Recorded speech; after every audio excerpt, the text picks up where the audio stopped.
Tuwing umaga, habang unti-unti kong minumulat ang aking mga mata, habang naamoy ko ang bango ng aking aldasaling nanda ng aking puting ina, ako'y nag-iisip habang may gumagapang na pananabik kung ano bang impormasyon ng aking matututunan, kung ano bang panibagong aralin ng aking mga malalaman, mga bagong alaman na aking matutuklasan habang ako'y papasok sa aking mahal na eskwelahan.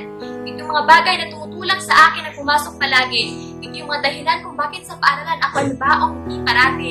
Ang siyang-yawa namin tuwing makakuha na mataas na scores pagsusulit. Ang matamis na ngiti ni ma'am at sir na ubod ng bait. Ngunit, isang araw, sa aking pagising, ang mukha na langit na lagi kong sinisilip, pinhalo ng matitim na ulap, ang takot at pangamba.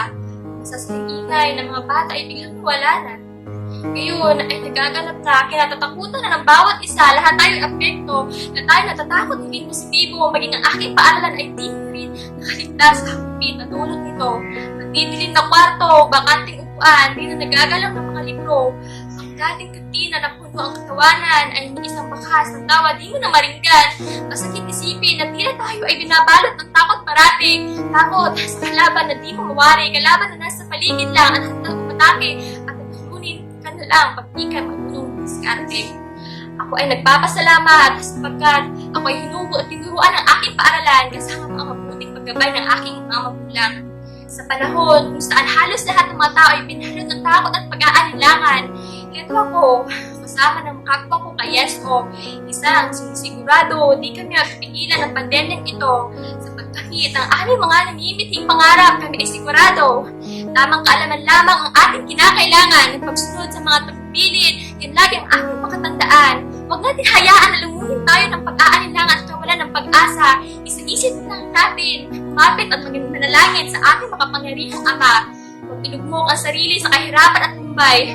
Tuklasin ang sariling lakas at humugot ng inspirasyon upang tumibay. Na magmukmok dahil sa naiinit na sa loob ng bahay, pumunta ka sa bakuran at gumawa ng hardin ng mga gulay.